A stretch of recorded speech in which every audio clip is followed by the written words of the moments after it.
শুনছেন সব সময় ভূত স্টেল of Turjo.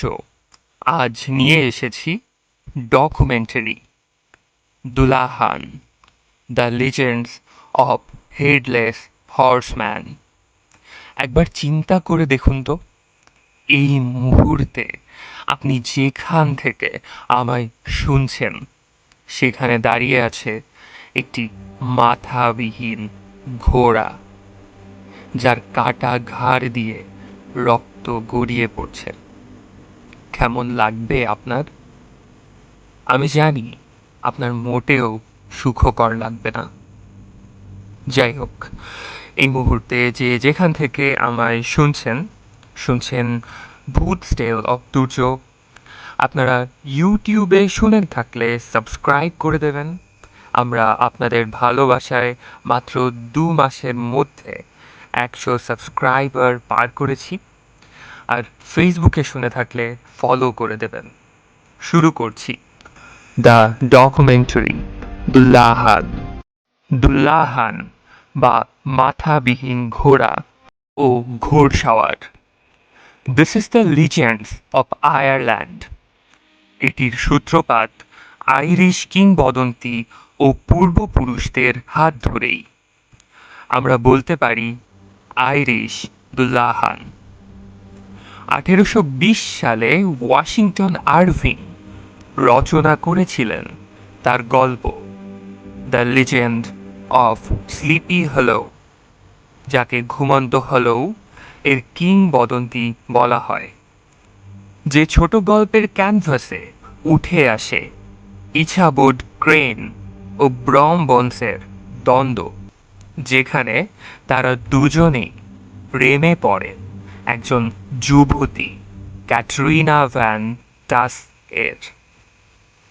Yes, Katrina van টাস, যিনি ছিলেন অপূর্ব সুন্দরী, রূপসী এবং গুণবতী।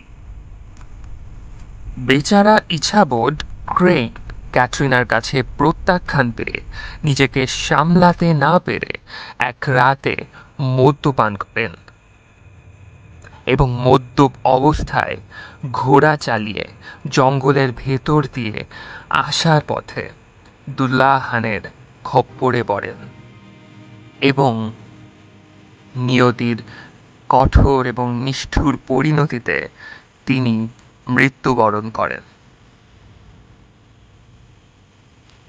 অপরদিকে ব্রমবোনসের সাথে বিবাহ বন্ধনে আবদ্ধ হন ক্যাটরিনা। এই গল্পকে কেন্দ্র করে 1949 সালে নির্মিত হয় ডিজনির the adventures of Ichabod and mister Toad. শুধু এই কার্টুনটি নয়, অন্যদিকে 1999 সালে নির্মিত হয় চলচ্চিত্র স্লিপি হলো। গল্পের লেখক ওয়াশিংটন আরভিং, যিনি কিনা স্কটল্যান্ডের বংশোদ্ভূত হলেও তার লেখনীতে পাশ্চাত্যের প্রভাব ও ইংলিশ ইনফ্লুয়েন্স প্রত্যক্ষ করা যায় সরাসরি। তার মধ্যে ট্যাম ও শ্যান্টার এবং দ্য ওয়াইল্ড হান্টসম্যানের বক্তব্য বিশেষভাবে উল্লেখযোগ্য।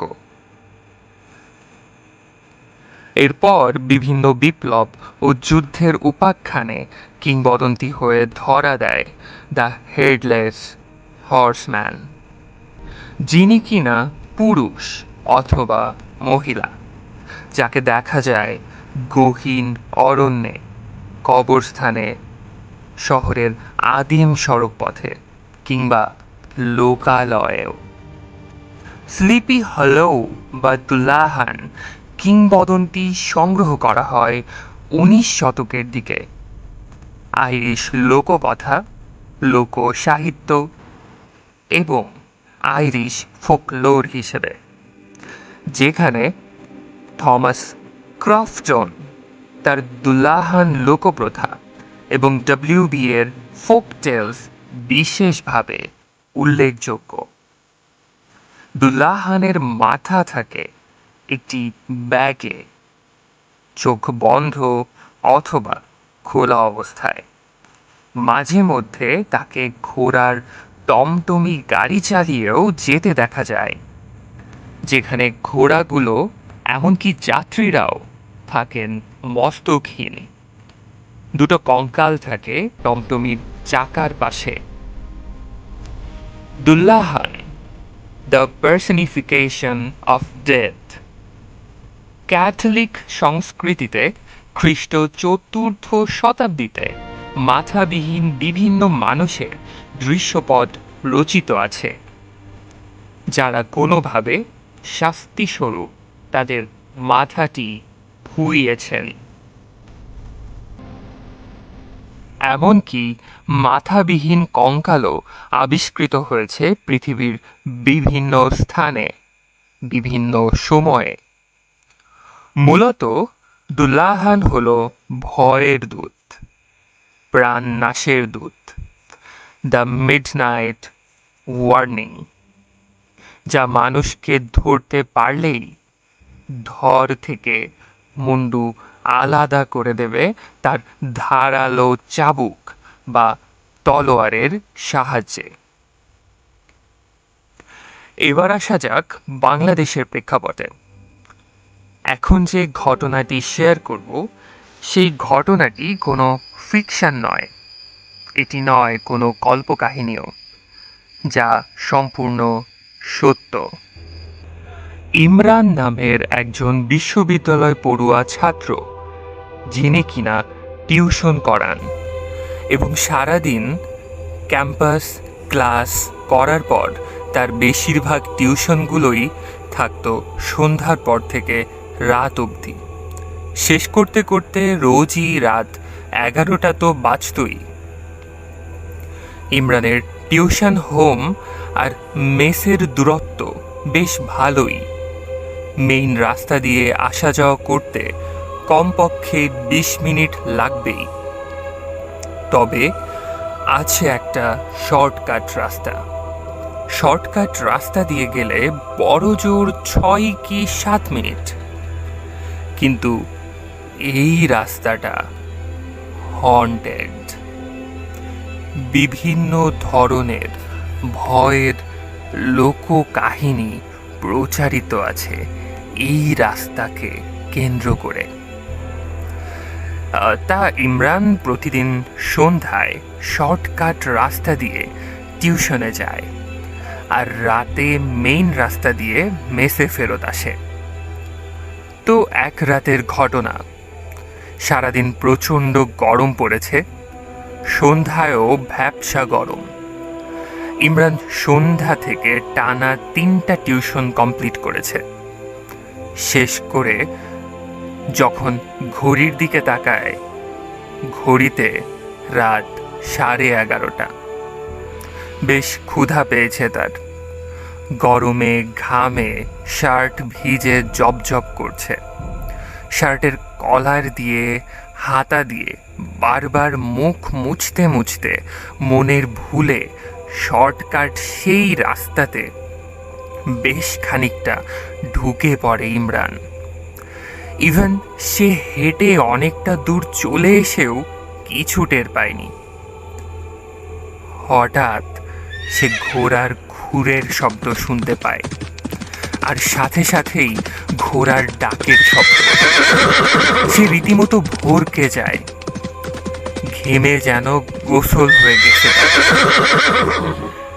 এক পলকের মধ্যেই সে দেখে তার থেকে কয়েক ফুট দূরে দাঁড়িয়ে আছে একটা ঘোড়া, যার কোনো মাথা নেই। প্রচণ্ড ভয়ে সে দিগ্ভ্রান্তের মতো দৌড়তে শুরু করে। তার মনে হতে থাকে ঘোড়াটাও তার পিছে পিছে ছুটে আসছে। বেশ খানিকক্ষণ দৌড়নোর পর সে মেইন রোডে উঠে আসে। শুনশান রাস্তা, একটা পাতা পড়ারও শব্দ নেই। এর মধ্যে হুট করে একটা রিক্সা আসে কোথা থেকে যেন, আর ইমরানকে বলে, মামা জলদি উঠে আসেন, জিন ঘোড়ায় ধরব। ইমরান উঠে বসে রিক্সায়। রিক্সা মামা পক্ষীরাজ ঘোড়ার মতো উড়তে উড়তে প্রায় কয়েক লহমায় পৌঁছে যায় ইমরানের মেসের সামনে। ইমরান পকেট থেকে টাকা বের করে ভাড়া দিতে গিয়ে দেখে না আছে কোনো রিক্সা, না আছে কোনো রিক্সা মামা। তখন তার মনে পড়ে এই শহরে তো কোনো রিক্সাই চলে না। খুবই ছোট্ট একটা ঘটনা, এটাই ছিল ঘটনা। কেমন লাগলো আজকের ডকুমেন্টারি জানাতে ভুলবেন না। দেখা হবে শুক্রবার রাত 8টায় নৈশভোজের নিমন্ত্রণে। সে অবধি সুস্থ থাকুন, সুন্দর থাকুন, মোস্ট ইম্পর্টেন্টলি ভূত স্টেল অফ তুর্যর সাথেই থাকুন। Good night.